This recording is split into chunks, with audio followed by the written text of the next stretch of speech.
فسانہ ہے حضرات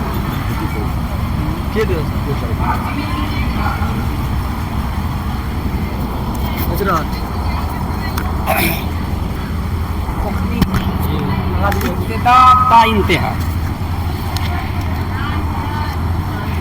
مگر اللہ تعالیٰ نے بھی اپنا خلیفہ منتخب کیا. یہ وہ رب کائنات ہے، بے مثل بے مثال ہے، پھر اسے خلیفہ کی کیا ضرورت تھی جو کن اور فیکون سے کائنات کا وجود بخشے. ظاہر ہے کہ رب کائنات نے خلیفہ کا جو انتخاب کیا،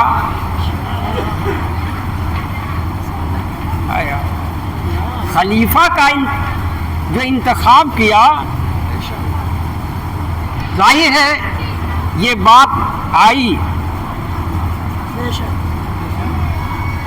ہم تمام لوگوں کے رب کے دل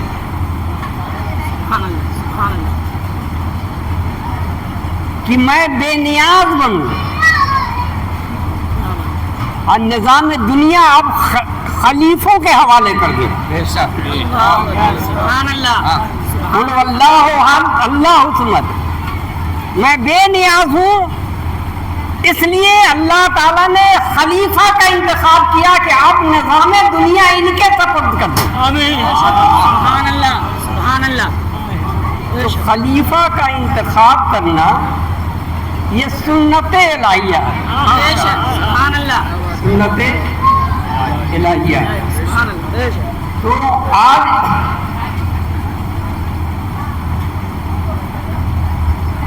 میں آپ لوگوں کی موجودگی میں خلیفہ کا انتخاب کرتا ہوں. اس میں عزیزم ادریس صلی اللہ علیہ جو ناگپور سے آئے ہوئے ہیں وہ تشریف لائے. ایک پگڑی ماشاءاللہ مبارک. سبحان اللہ سبحان اللہ. نعرہ تکبیر، نعرہ رسالت، وطن مقدوم شمنا، وطن بابا تاج الدین، شہنشاہ تاج الدین، بادشاہ تاج الدین، وطن تاج الورا، جشن عید میلاد النبی. ماشاءاللہ ماشاءاللہ.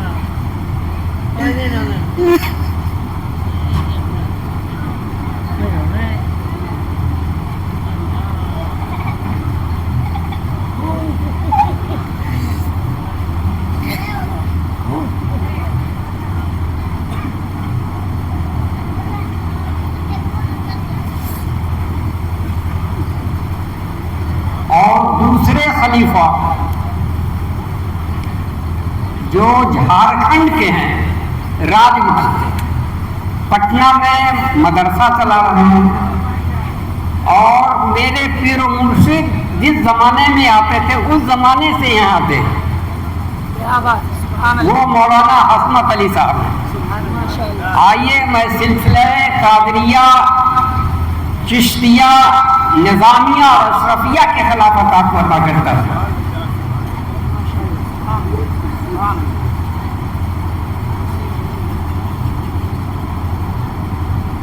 ظاہر ہے کہ میرے پیر و مرشد کی نگاہ نے ان کو دیکھا، اور انہوں نے بھی میرے پیر و مرشد کی نگاہ دیکھی.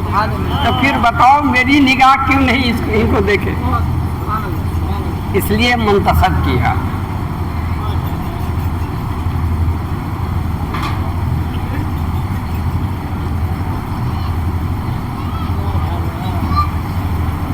اب تیسرا مرحلہ ہے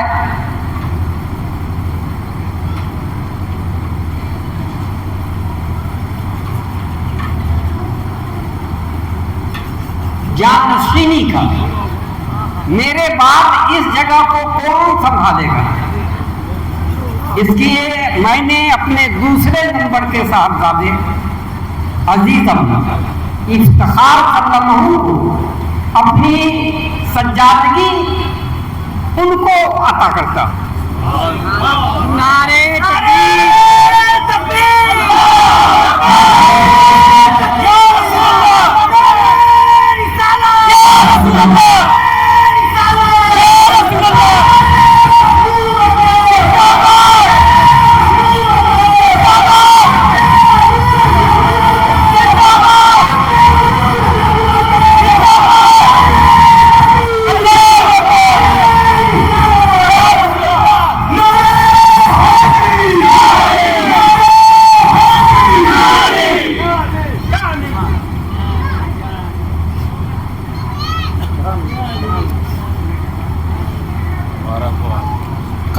قال رسول اللہ صلی اللہ تعالی علیہ وسلم انت اخی فی الدنیا اور آخرہ.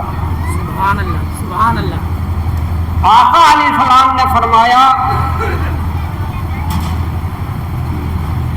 تم دنیا میں بھی بھائی ہو اور آخرت میں بھی بھائی ہو.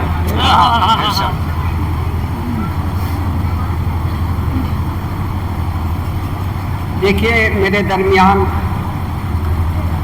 بڑی عظیم شخصیت پروفیسر صاحب کی ہے. ان کا تعارف صرف میں پروفیسر صاحب کے نام سے، میری محبت ہے چلے آتے ہیں. میں ان لوگوں کی دنیا ہی کچھ اور دنیا ہے. تو میں نے انت اخی فی الدنیا اور آخرہ رکھا. کس نے کہا؟ آقا علیہ السلام نے کہا. اور ہم آقا علیہ السلام کی امت ہے. اب بتاؤ اس میں تفریق ہے؟ انت اخی فی الدنیا اور آخرہ.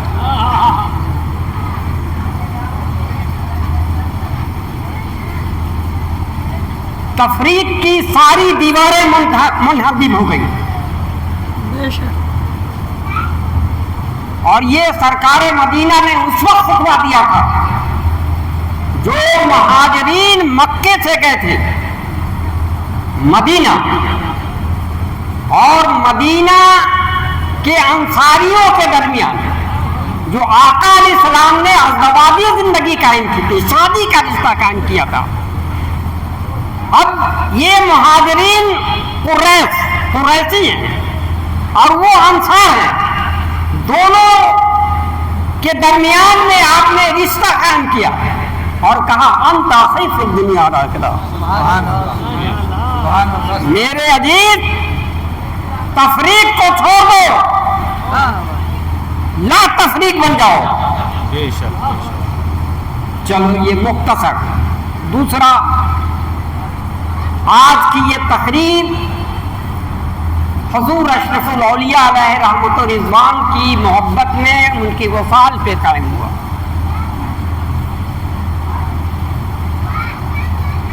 ایک روز کچھوسے کی سرزمین ہے. میں حضرت کا پیر دبا رہا ہوں. کچھ گفتگو ہو رہی ہے، حضرت کچھ کر رہے ہیں، میں سن رہا ہوں، میں خدمت کر رہا ہوں. حضرت نے پوچھا مجھ سے کہ سعید مظہر کتنا مرید کیا تم نے؟ کتنا مرید کیا؟ میری زبان بند ہو گئی، خاموش ہو گیا، اشک بار ہوا، دل پھٹ گیا، لرز گیا، رونے لگا. پھر حضرت نے پوچھا ارے کتنا مرید کیا؟ تو میں نے اس سسکتے دل سے کہا کہ حضور جب تک آپ حیات حاضری میں ظاہری میں ہیں یہ غلام کیسے قدم بڑھا سکتے ہیں، ہاتھ بڑھا سکتے ہیں؟ اس میں یہ بساط اور ضرورت تو ہے نہیں. تو حضرت جو لیٹے ہوئے تھے اٹھ کے بیٹھ گئے اسی طرح اور عالم جلال میں آئے کہ بتاؤ خلافت کس لیے دی جاتی ہے؟ خلافت کا معنی کیا ہے؟ خلافت تو اس لیے دی جاتی ہے کہ گمراہ بندوں کو راستے پہ لایا جائے، بے شک بے شک، بھٹکے ہوئے لوگوں کو حق کی حقانیت کی سماعت دی جائے۔ میں اشکبار ہو کر کے سنتا رہا، اشکبار ہو کر کے سنتا رہا۔ حضرت نے کہا کتنا مرید کیے۔ آج میرے ذہن میں آیا کہ جب میدان محشر قائم ہوگا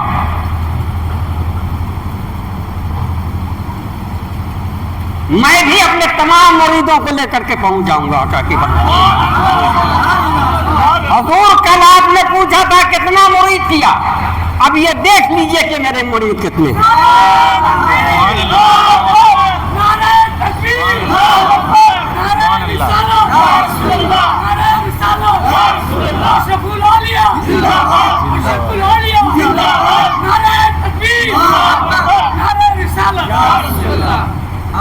آپ نے کل پوچھا تھا مجھ سے کتنا مرید کیا، آج میں آپ کے سامنے روبرو کرتا ہوں۔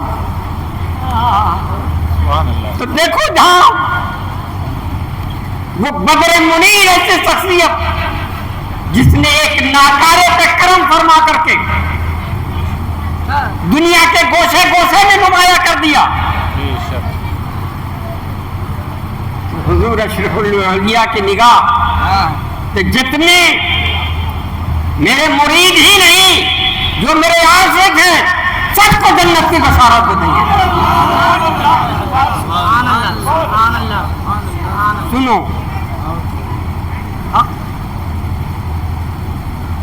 سب کو اللہ تعالیٰ کے بارگاہ میں حاضر ہونا ہے، وہ امام ہو، مقتدی ہو، پیر ہو، پیغمبر ہو۔ مجھے بھی حاضر ہونا ہوگا، تو میں اللہ تعالیٰ کی بارگاہ میں معروضہ پیش کروں گا۔ کیا معروضہ ہوگا؟ اے اللہ، ابھی تک تو سنا تھا اور کتابوں میں پڑھا تھا کہ تو رحیموں کا رحیم ہے، ابھی تک سنا تھا اور پڑھا تھا کہ تو رحیموں کا رحیم ہے، اور آج میں تیرے روبرو ہوں، آج میں تیرے روبرو ہوں۔ ظاہر ہے کہ اس کی رحیمی جوش میں آئے گی یا کہے گی کہ فرشتے لے جاؤ اس کو جنت میں۔ سنو، جنت کے چاہنے والوں، اس فقیر کی بات سنو، میں کھڑا رہوں گا، فرشتے کہیں گے چلو جنت میں، میں کہوں گا کہ میں جنت میں نہیں جاؤں گا۔ جو صاحب، میں کہوں گا جنت میں نہیں جاؤں گا، فرشتے پوچھیں گے کیوں نہیں جاؤ گے بھائی؟ میں کہوں گا کہ اس لیے نہیں جاؤں گا کہ جس کا میں بندہ ہوں، جس کا میں بندہ ہوں، جس نے مجھ کو پیدا کیا، جس نے مجھ کو رزق عطا کی، منصب عطا کیا، تو میں ان کے ساتھ میں رہوں گا کہ جنت میں جاؤں گا۔